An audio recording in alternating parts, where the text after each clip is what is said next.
तो क्या आपको भी कटोरी ब्लाउज़ बनाने से डर लगता है? आप डरते हैं कहीं आपके ब्लाउज़ की फिटिंग खराब ना हो जाए, कटोरी छोटी-बड़ी ना हो जाए या आपकी कटोरी का पफ सही से नहीं बनता है? तो आज की वीडियो आपके लिए है, कहीं मत जाइएगा। चलिए शुरू करते हैं। हेलो फ्रेंड्स, मैं पिंकी स्वागत करती हूँ आप सभी का पिंकी क्रिएशन चैनल पर। आज की इस वीडियो में हम लोग 38 साइज़ की कटोरी ब्लाउज़ की कटिंग करना सीखेंगे। बहुत ही आसान तरीके से। इसमें जो पीछे का गला है वो डीप रहेगा। डीप नेक के अकॉर्डिंग हमें शोल्डर आर्म होल कितना लेना है ताकि आपका शोल्डर फिक्स रहे, आर्म होल के पास क्रीज ना आए। और 38 साइज में कितने इंच की कटोरी लेनी है ये भी हम आपको क्लियर करेंगे। यहाँ पर हमारे ब्लाउज का जो नाप है, लंबाई 14 इंच है, चेस्ट 38 साइज की है, कमर 32 है, शोल्डर जो है 15 इंच का है, सामने का गला 6.5 इंच का है, पीछे का गला 11 इंच का है और आर्म होल की गोलाई हमारी 17 इंच की है। सारे नाप हमने बॉडी से लिए हैं, इसी के अकॉर्डिंग हम इसकी कटिंग करेंगे। देखिए, आर्म होल की गोलाई आप नाप से ज़रूर लीजिएगा क्योंकि आर्म होल की गोलाई बहुत ज़रूरी है। अस्तर हमने यहाँ पर देखिए 80 सेंटीमीटर का लिया है, यानी छोटा अस्तर है हमारा। थोड़ा-सा हमें अस्तर अलग से भी लेना पड़ेगा कटोरी के लिए। आप 1 मीटर का अस्तर लेंगे तो आपके लिए सही रहेगा। सबसे पहले अस्तर को फ़ोल्ड करना सीखेंगे। ये हमारे अस्तर की लंबाई है और ये चौड़ाई है। तो देखिए, हमारे ब्लाउज़ की जो लंबाई है वो है 14 इंच तैयार, तो हम 1 इंच पीछे के पल्ले के लिए मार्जिन लेंगे और 1 इंच और हम आगे के पल्ले के लिए लेंगे। यहाँ पे आगे-पीछे का पल्ला हम दोनों साथ में कटिंग करेंगे। देखिए फ्रेंड, जो चेस्ट हमारी है वो 19 इंच की है। 19 में हम 4 इंच और प्लस करेंगे मार्जिन का, तो आएगा 23 इंच। 23 इंच हम कपड़े की चौड़ाई ले लेंगे इस तरीके से। यहाँ तक अपना कपड़ा फ़ोल्ड कर लेंगे, तो ये हमारा आगे-पीछे का पल्ला इसी में हो जाएगा। अभी जो कपड़ा बच रहा है अस्तर का, इसमें आप चाहे स्लिप की कटिंग करें या फिर कटोरी की, चाहे आप कितनी भी कोशिश कर लें, इसमें दोनों चीज़ नहीं होंगी क्योंकि हमारा जो अस्तर है वो छोटा है। अब हमने लंबाई-चौड़ाई में कपड़े को फ़ोल्ड कर लिया है। ये लंबाई 14 इंच की पीछे पल्ले की, 1 इंच पीछे का मार्जिन है, 1 इंच और आगे का मार्जिन है। अब जो एक्स्ट्रा रहेगा उसको हम बाद में निकाल देंगे। ये देखिए, ये 1 इंच और हम ले रहे हैं, ये आगे के पल्ले का। जो बड़ा वाला पल्ला है वो ऊपर है, आगे का पल्ला है। शोल्डर 15 इंच का है, उसका हाफ लेंगे तो आएगा 7.5 इंच। अब देखिए, गला हमारा डीप नेक रहने वाला है, तो इसमें से अभी हम 1.5 इंच माइनस करेंगे, पीछे के पल्ले में 2 इंच माइनस करेंगे, पीछे का पल्ला और डीप रहेगा। 1.5 इंच माइनस करने के बाद हमारा जो शोल्डर है ना वो 6 इंच आ गया है। आर्म होल की लंबाई हम यहाँ पर 6 इंच ही लेंगे। आर्म होल की लंबाई आपको आर्म होल की गोलाई के ऊपर लेनी है। अभी हम 6 इंच ले रहे हैं, हो सकता है हमें इससे ज़्यादा भी लेनी पड़ जाए। अब देखिए, चेस्ट जो है हमारी वो 9.5 इंच है, यानी 38 है, उसका चौथाई हम लेंगे तो आएगा 9.5 इंच। 2 इंच इसमें मार्जिन का हमने रखा है, मार्जिन आप अपने अकॉर्डिंग रख सकते हैं। कमर फ्रेंड्स हमारी जो है वो 31 इंच की है, तो 8 इंच में 2 सूत कम हम कमर लेंगे और 2 इंच हम इसमें मार्जिन का लेंगे। 1 इंच रहेगा टक्स के लिए क्योंकि पीछे का पल्ला भी इसी में है, तो ये टक्स के लिए 1 इंच हमने एक्स्ट्रा लिया है। बाद में जब हम पीछे का पल्ला अलग करेंगे तो इसको निकालेंगे। तो ये आगे के पल्ले का निशान हो गया और ये पीछे के पल्ले का। आर्म होल की गोलाई दे देते हैं चलिए। अब आर्म होल की जो लाइन है ना, इसको हम पहले सेंटर ले लेंगे इसका हाफ करके। फिर इस लाइन पे हमने अपने इस फ्रेंच कर्व से शेप देना है फ्रेंड्स। आर्म होल का शेप देने के लिए आप फ्रेंच कर्व का यूज़ करें, बहुत ही परफेक्ट शेप आता है। अब हाफ इंच सिलाई का मार्जिन छोड़ के आर्म होल की गोलाई को नापेंगे। आर्म होल की गोलाई हमारी 17 इंच है, तो आना चाहिए 8.5 इंच उसका हाफ। तो देखिए, हमारा 8.5 इंच आ रहा है ना, परफेक्ट है हमारा आर्म होल। अगर ये कम ज़्यादा होता फिर आपको आर्म होल की लंबाई कम ज़्यादा करनी पड़ती। अब ये आगे के पल्ले के लिए हम हाफ इंच अंदर की साइड आके आर्म होल की गोलाई देंगे फिर से। बाहर वाला गोलाई पीछे के पल्ले के लिए रहेगा और अंदर वाला गोलाई आगे के पल्ले के लिए। शोल्डर पट्टी 2 इंच तैयार रहेगी, तो 1 इंच मार्जिन का ले लेंगे। अब गले की चौड़ाई हमें 3 इंच मिल गई है। गले की लंबाई हम यहाँ पर 6.5 इंच लेंगे। अभी हम देखिए गले को कट नहीं करेंगे क्योंकि दोनों गला हमारा इसी में है। अ, हाफ इंच शोल्डर को डाउन कर देंगे गले की साइड, क्योंकि पीछे का गला हमारा 11 इंच डीप है, तो हमें इसे अपने गले की साइड ही डाउन करना पड़ेगा। अब देखिए, हम इतनी जितनी मार्किंग करे हैं ना, इसको कट कर लेते हैं पहले। अभी जो हमने आर्म होल की गोलाई दी है, बाहर वाली गोलाई हम कट करेंगे। आपको ध्यान देना है कि इसमें हमारा आगे पीछे का दोनों का पल्ला है। अगर हम अंदर वाला पार्ट कट कर देंगे तो ज़्यादा कट हो जाएगा, फिर पीछे का हमारा पार्ट खराब हो जाएगा। तो जो बाहर का पार्ट है अभी हमें वही कट करना है। ये देखिए, इस तरीके से अभी हमने अपना बैक पार्ट कंप्लीट कर लेना है। तो गोल गला हम बना रहे हैं वो भी 11 इंच का, तो गले की जो चौड़ाई है वो हम 2.25 इंच ही रख रहे हैं, आप 2.5 इंच भी रख सकते हैं। लंबाई हमारी 11 इंच है, नीचे हमने 3 इंच लेना है और एक बॉक्स बना लेना है। अब जब हम गोल गला बनाते हैं फ्रेंड्स, तो गोल गला बाहर की साइड ज़्यादा फैलता है। इसके लिए देखिए पहले तो हम मार्जिन को ले लेते हैं। अब देखिए शोल्डर पट्टी हमारी 3 इंच रहेगी, 2 इंच तैयार रहेगी, 1 इंच मार्जिन का रहेगा। आप देख सकते हो कि हाफ इंच शोल्डर हमारा और कम हो गया। अब हमारा शोल्डर 5.5 इंच हो गया, आगे वाला 6 इंच था। इसी तरीके से गले के अकॉर्डिंग आपको शोल्डर को कम करना पड़ता है, नहीं तो आपका शोल्डर गिरने लगता है। अब जितना हमारा शोल्डर है उतना हमने नीचे भी नाप करके लाइन को सीधा मार्क कर लेना है। देखिए आर्म होल की गोलाई हम आधा इंच बाहर की साइड करके मार्क करेंगे। ये देखिए पीछे के पल्ले में हम बाहर जाते हैं और आगे के पल्ले में अंदर आते हैं।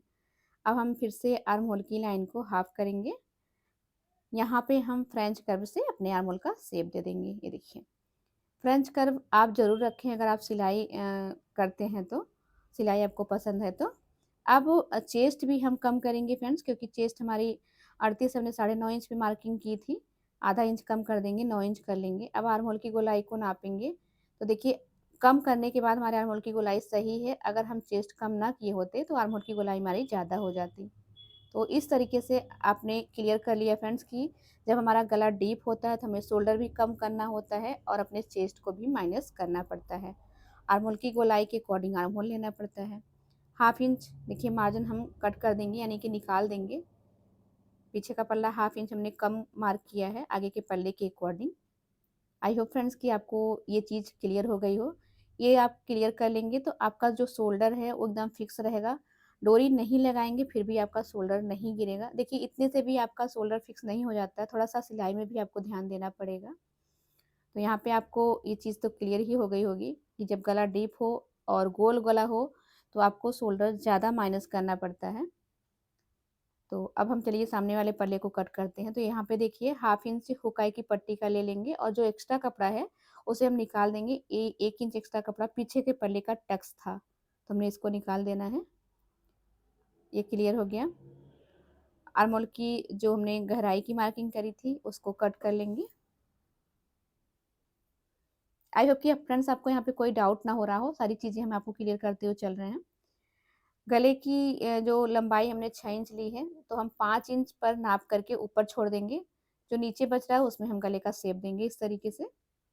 ये देखिए, आप चाहे तो गले को फैला सकते हैं, जितना चाहे आगे का गला फैला दें फ्रेंड्स, कोई दिक्कत नहीं है। गला आपका आर्म होल से नीचे ना हो। देखिए टक्स पॉइंट हम लेंगे यहाँ पर 10.5 इंच पर, बेल्ट लेंगे 12.5 इंच पर। जितनी आपकी चेस्ट हो उसका चौथाई प्लस 1 इंच टक्स के लिए लेना है और टक्स से 2 इंच नीचे बेल्ट के लिए लेना है। इस तरीके से टक्स और बेल्ट की लाइन को हमने मार्क कर लिया। अब देखिए बेल्ट वाली लाइन पे हम 1 इंच ऊपर लेंगे। आप यहाँ पर हाफ इंच भी ले सकते हैं, पौना भी ले सकते हैं और 1 इंच भी ले सकते हैं। टक्स की जो चौड़ाई है वो आपको लेना है चेस्ट का 10वां। हम यहाँ पर 4 इंच ले रहे हैं, यानी कि 4 इंच में 1 सूत कम हमने लिया है, 38 साइज है। और यहाँ पे हम हाफ इंच उठाकर मार्क करेंगे। ये हाफ इंच सभी साइज के लिए फिक्स होता है। इसको हम यहाँ पर लाके मिला देंगे। कमर हमारी 1.25 इंच है, 2 इंच मार्जिन का है, हाफ इंच चुकाई का है, तो बेल्ट हमारी परफेक्ट है। कटोरी का साइज लेंगे। देखिए जो भी आपका चेस्ट साइज है उसका आपको छठा कटोरी लेना है। तो 38 साइज में हम 6.25 इंच की कटोरी लेंगे। आप चेस्ट को 6 से डिवाइड करें, आपको इतनी साइज की कटोरी मिलेगी। चेस्ट का जो भी साइज हो आपको 6 से डिवाइड कर देना है, जो मिल रहा है वही आपको यहाँ पर मार्क कर लेना है। सीधा कर लेंगे लाइन को।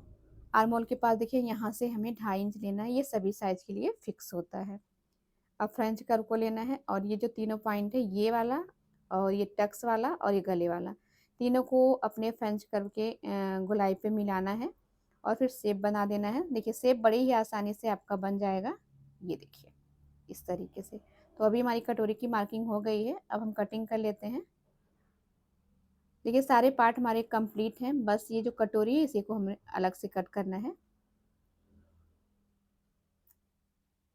बहुत ही आसान तरीका है फ्रेंड्स, और इसकी फिटिंग बहुत परफेक्ट आती है। सिलाई करते समय आपका सारा पार्ट बराबर से बैठता है, कोई भी पार्ट आपका छोटा बड़ा नहीं होता है। अगर हो रहा है तो भी आपको थोड़ा बहुत छटाई कर देनी है, बाकी होता नहीं है। यहाँ पे हमने अलग से देखिए कपड़ा लिया कटोरी के लिए, 2 पीस हमने लिए हैं और कटोरी को कॉर्नर पे रख देना है, एज स्टिच उतार लेना है।